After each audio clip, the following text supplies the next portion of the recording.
Oi pessoal, eu sou a professora Bárbara e nesse vídeo a gente vai continuar falando de extensões de corpos, tá? Então lembrando o que a gente viu no vídeo anterior, que a adjunção alfa são os polinômios f de x com coeficientes racionais, substituindo o alfa no lugar do x, tá? Então são expressões que envolvem potências de alfa, e essas expressões, combinações lineares das potências de alfa. E o grau de alfa, em princípio, não teria limite, tá? Mas aí a gente vai dividir isso em dois casos. Se o alfa for transcendente, ou seja, não existe nenhum polinômio com coeficientes racionais que anule alfa, isso significa ser transcendente sobre Q, então esse conjunto aqui não vai ser um corpo, eu posso ter potências de alfa de qualquer grau, não vai ter um limite para esse grau, e, além disso, que a adjunção alfa com colchete vai ser diferente de que a adjunção alfa com parênteses, que por definição isso aqui é um corpo, isso aqui é o menor corpo que contém os racionais e que contém alfa. Como com colchete não é corpo, então esses dois conjuntos são diferentes.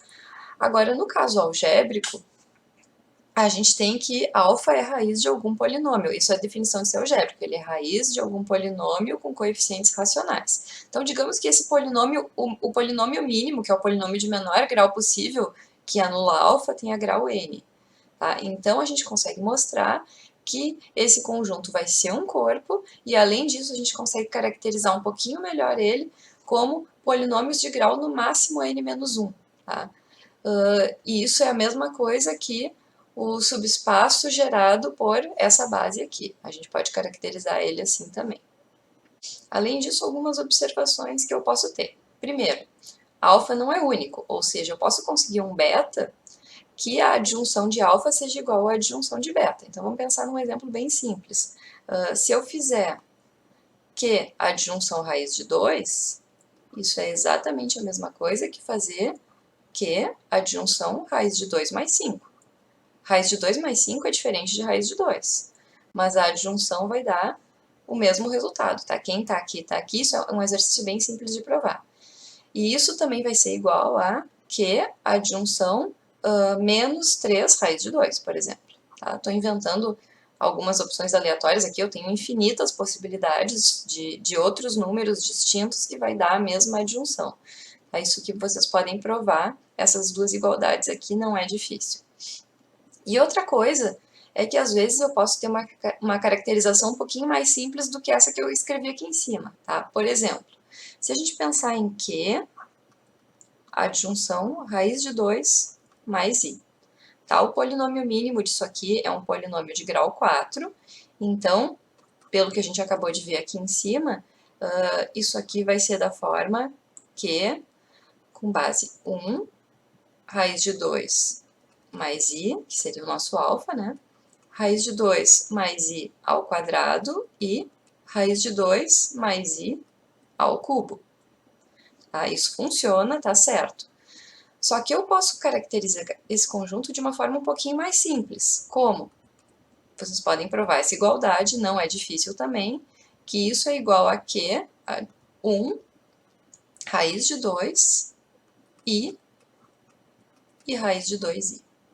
Tá? Então, dá para provar que esses dois conjuntos são iguais. E eu acho que é mais ou menos intuitivo que esse segundo conjunto aqui é um pouco mais fácil de trabalhar do que o primeiro, né? O que seria isso aqui?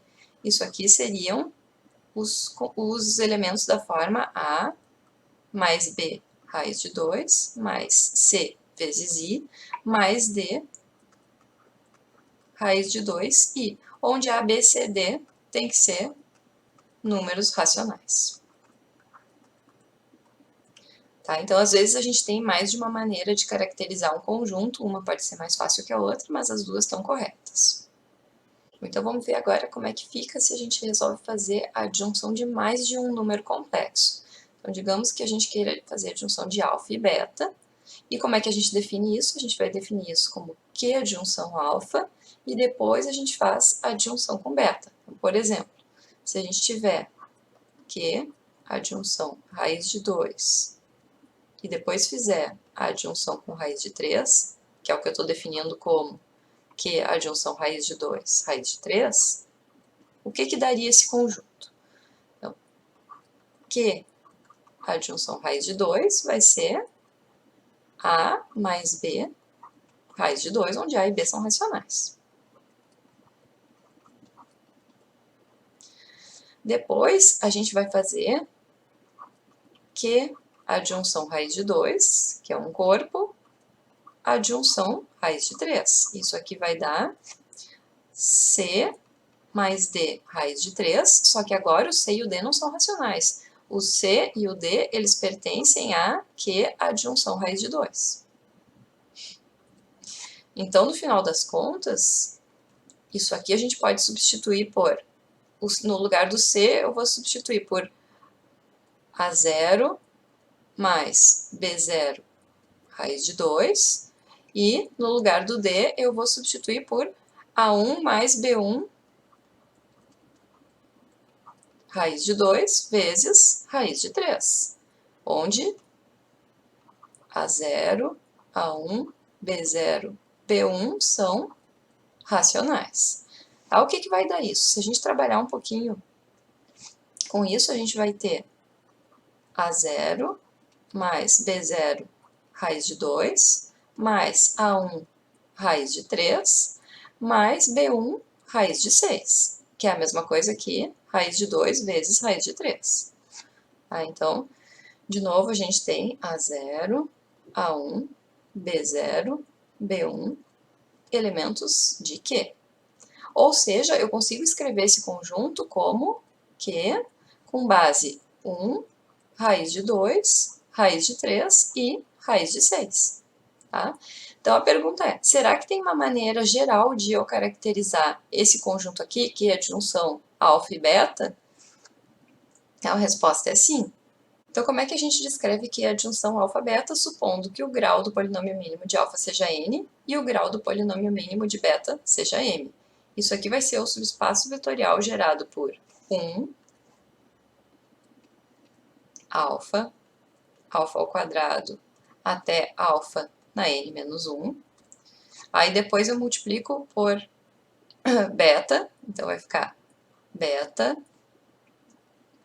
alfa vezes beta, etc., até alfa na n menos 1 vezes beta. Depois eu multiplico por beta ao quadrado até beta ao quadrado na alfa n menos 1, e assim por diante, até eu chegar na potência máxima, que seria alfa na n menos 1, beta na m menos 1.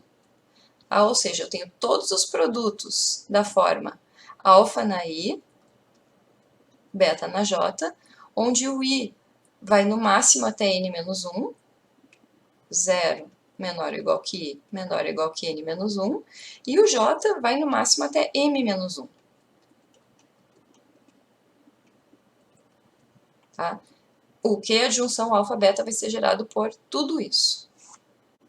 Vamos ver mais um exemplo, então, de extensão de dois elementos. Se a gente considerar que a adjunção raiz cúbica de 5i, pelo que a gente acabou de ver, isso aqui vai ser da forma 1, raiz cúbica de 5, raiz cúbica de 5 ao quadrado. Aí depois eu multiplico por i, raiz cúbica de 5 vezes i, e raiz cúbica de 5 ao quadrado vezes i. Tá? E só, porque depois o i ao quadrado já é racional, o raiz cúbica de 5 ao cubo também já é racional, e aí no final das contas aqui eu tenho quantos elementos? 1, 2, 3, 4, 5, 6, 6 elementos. Tá? Ou seja, isso aqui vai ser uma extensão de grau 6. E aí a gente observa que o grau, se eu fizesse a adjunção de só raiz cúbica de 5, isso aqui seria uma extensão de grau 3. Se eu fizesse só o i, isso aqui seria uma extensão de grau 2, e nesse caso deu exatamente o produto, né, de 3 vezes 2, que é 6. O grau da extensão dos dois deu o produto dos graus. Nem sempre isso vai ser verdade, gente. Então vamos analisar o seguinte. Será que a gente sempre consegue um gama complexo, tal que Q adjunção alfa-beta é igual a Q adjunção gama? Vamos pensar nos exemplos que a gente acabou de tratar. Então, o primeiro exemplo foi Q adjunção raiz de 2, raiz de 3. A gente pode provar que isso aqui é a mesma coisa aqui que a adjunção raiz de 2 mais raiz de 3. Ah, esse gama não vai ser único, tá? Pelo que eu acabei de falar no início do vídeo, a gente consegue muitas possibilidades aqui de elemento que gerem o mesmo corpo. Então, a gente não faz sentido eu exigir que o gama seja único. O que importa é que eu consiga encontrar algum gama. Então, vamos analisar por que isso aqui é verdade, tá? A gente viu que isso aqui é uma extensão da forma 1, raiz de 2, raiz de 3 e raiz de 6, uma extensão de grau 4. Se eu analisar essa segunda extensão aqui, a gente consegue ver que o polinômio mínimo desse gama, vamos chamar isso aqui de gama, o polinômio mínimo desse gama vai ser um polinômio de grau 4, x na 4 menos 10x2 mais 1. Tá? Esse é o polinômio mínimo de raiz de 2 mais raiz de 3. Ou seja, essa extensão vai ser Q adjunção. Q, base como subespaço vetorial dos complexos 1, depois o gama, que seria o raiz de 2 mais raiz de 3, depois o gama ao quadrado, e depois o gama ao cubo. E só, né? Porque o polinômio mínimo tem grau 4. Então, aqui eu tenho uma extensão de grau 4, aqui eu tenho uma extensão de grau 4, e a gente consegue provar que essas duas são a mesma coisa, né? Que uma está contido dentro da outra. Não é difícil eu provar isso, tá? É só desenvolver esse quadrado e esse cubo, e aí a gente consegue enxergar facilmente que uma coisa está dentro da outra, ou seja, elas são iguais. Bom, então, no primeiro exemplo, a gente achou um gama que eu consigo transformar a minha extensão, que eu faço a adjunção de 2 elementos complexos, na adjunção de um só. E no segundo exemplo, a gente tinha que raiz cúbica de 5 e i. Esse caso vai ser mais simples ainda, tá? Esse caso eu posso pegar simplesmente que a adjunção raiz cúbica de 5 vezes i. Tá? E essas duas extensões aqui a gente também prova que são a mesma coisa. Bom, mas claro, aqui eu tô achando esse gama para 2 exemplos. Isso não quer dizer que valha sempre, tá? Mas vai valer sempre porque a gente tem o seguinte teorema.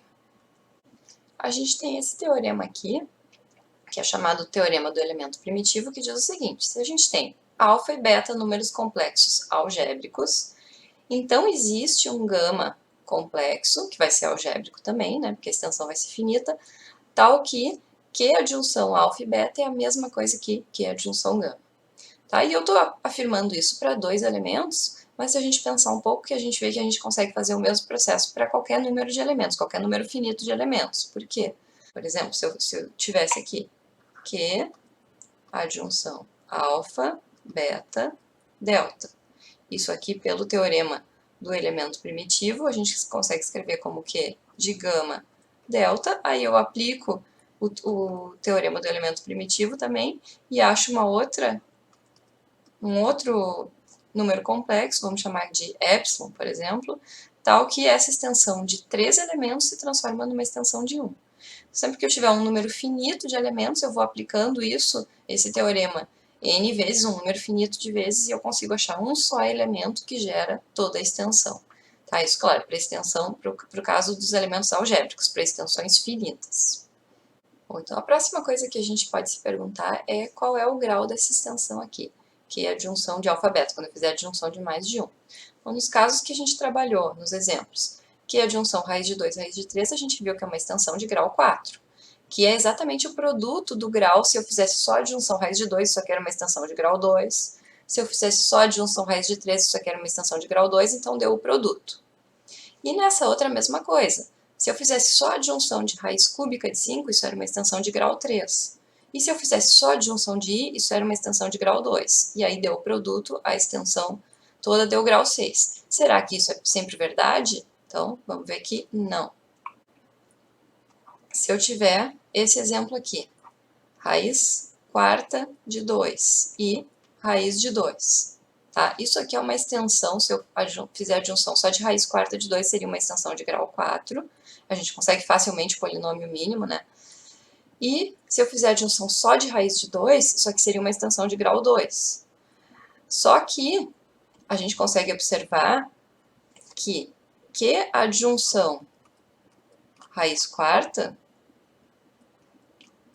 vai ser A mais B raiz quarta de 2, mais C raiz quarta de 2 ao quadrado, e mais D raiz quarta de 2 ao cubo, onde A, B, C e D são racionais. Só que raiz quarta de 2 ao quadrado é raiz de 2.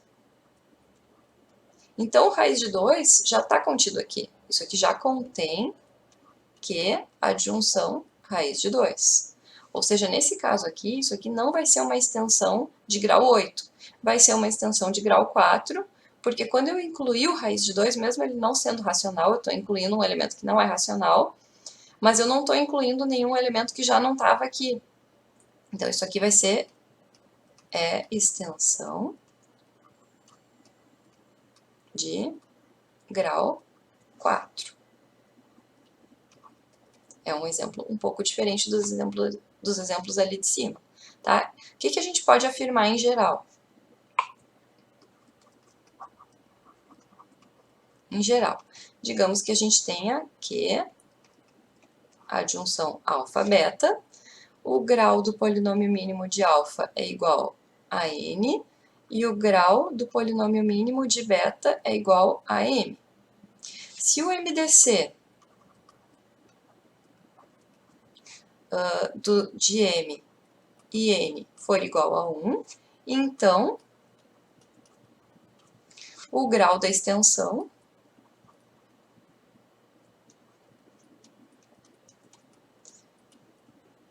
que a adjunção alfa-beta vai ser obrigatoriamente o produto de m por n. É m vezes n.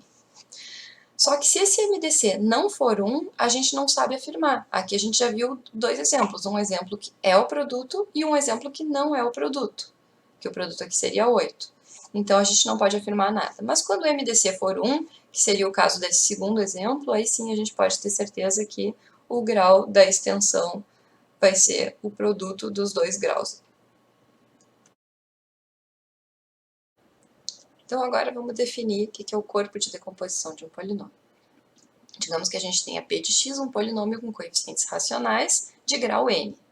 Então, o que vai ser o corpo de decomposição desse polinômio? Vai ser Q adjunção α1, α2 até αn, onde α1, α2, αn são as raízes complexas desse polinômio. Ou seja, é o menor corpo que eu consigo decompor esse polinômio completamente. A gente sabe que a gente consegue decompor ele em fatores lineares nos complexos. Então, nos complexos, claro, eventualmente eu vou ter raízes repetidas, ou pode ser que todas as raízes sejam racionais e eu não tenha que fazer adjunção de nada, mas dentro dos complexos vai ter algum corpo que é menor que os complexos, que eu consigo decompor esse polinômio. Isso vai ser o que a gente chama de corpo de decomposição. Então, vamos ver exemplos, tá, de corpo de decomposição. Primeiro eu vou pegar esse polinômio aqui, p de x igual a x ao quadrado menos 2.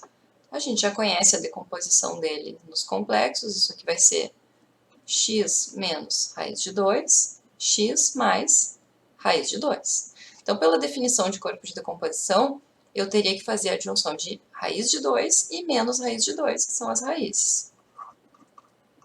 Só que, se eu fizer a adjunção raiz de 2, eu já tenho aqui dentro menos raiz de 2, então eu não preciso. O corpo de decomposição eu posso simplesmente incluir raiz de 2, e esse aqui já é corpo de decomposição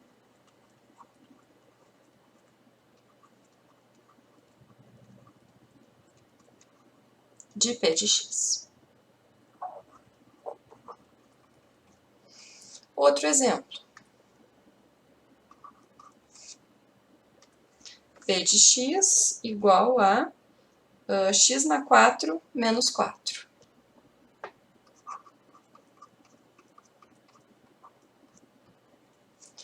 Vamos fazer a decomposição disso. Eu posso decompor isso aqui facilmente em x ao quadrado menos 2, x ao quadrado mais 2. E depois a gente ainda consegue fatorar cada pedaço como x menos raiz de 2, x mais raiz de 2, x menos raiz de 2i e x mais raiz de 2i. Então, de novo, pela definição de corpo de decomposição, só a definição, o corpo de decomposição desse polinômio seria Q adjunção raiz de 2 menos raiz de 2, raiz de 2i menos raiz de 2i.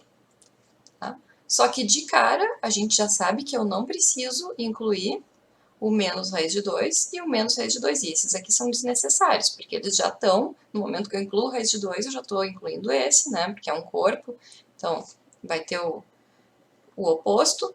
E a mesma coisa para menos raiz de 2i. Então, isso aqui naturalmente já é que é a adjunção raiz de 2, raiz de 2i.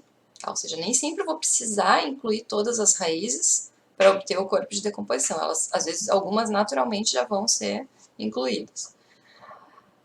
Bom, aqui já está correto o mínimo necessário, só que eu consigo escrever isso de uma maneira um pouco mais simples. Eu posso provar que isso aqui é igual a Q adjunção raiz de 2 e a gente consegue mostrar que isso aqui é Q adjunção raiz de 2 mais i.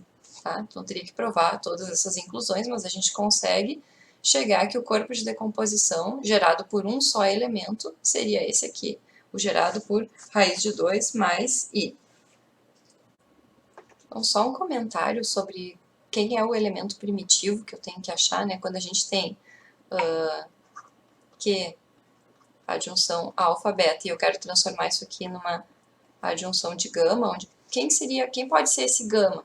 Ele não é único, né, como eu já falei, mas uma maneira fácil da gente encontrar o gama é pegar combinações lineares. Eu posso pegar uma combinação da forma A alfa mais B beta, com A e B racionais. Uma coisa dessa forma pode funcionar, ou o produto alfa vezes beta também pode funcionar. Aí a gente tem que ver, cada caso é um caso, né, e descobrir, mas esses são os lugares onde a gente pode procurar. Esse produto, em geral, ele vai funcionar muito bem quando os polinômios mínimos tiverem graus distintos, né? Ou quando a extensão de fazer adjunção de alfa tenha grau diferente da extensão de fazer adjunção de beta. Aí esse produto vai funcionar muito bem. Quando for o mesmo grau, como aqui, raiz de 2 e i, muitas vezes o produto não funciona e aí eu tenho que fazer alguma combinação linear. Nesse caso, eu fiz simplesmente a soma e já funciona. Aí, para finalizar essa parte de extensões de corpos, vamos ver uma aplicação do corpo de decomposição de um polinômio, que é o seguinte. Se eu tenho alfa, uma raiz de um polinômio, e eu fazendo Q adjunção alfa, eu tenho uma extensão, que o grau dessa extensão é exatamente o grau do polinômio, então, com certeza, esse polinômio tem que ser irredutível. Ele é exatamente o polinômio mínimo de alfa e ele é irredutível. Tá? Então, vamos pegar esse exemplo aqui. P de x igual a x na 6 mais 4. A gente não tem... Eisenstein não funciona para ver se isso aqui é irredutível ou não, então não tem nenhuma maneira fácil de ver se isso é irredutível. Vamos tentar usar essa aplicação.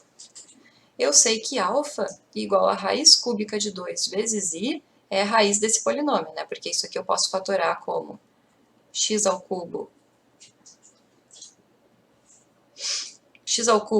menos 2i, x ao cubo mais 2i.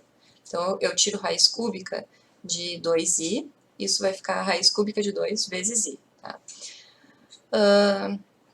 E aí, se a gente construir Q adjunção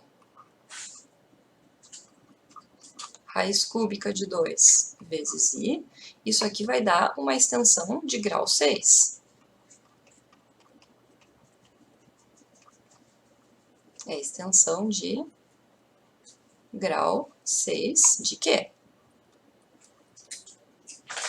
Então, com certeza, esse polinômio aqui tem que ser irredutível e ele é exatamente o polinômio mínimo desse alfa aqui. Ele tem outras raízes também, né? Mas essa é uma das raízes e a gente consegue achar um novo método para determinar se um polinômio é irredutível ou não sobre os racionais, que é o corpo que a gente tem mais dificuldade, né? Sobre os reais e sobre os complexos é mais tranquilo de dizer se eles são irredutíveis ou não, mas sobre os racionais a gente, em princípio, não tem muitos métodos. Então, aqui ficou mais uma maneira de provar.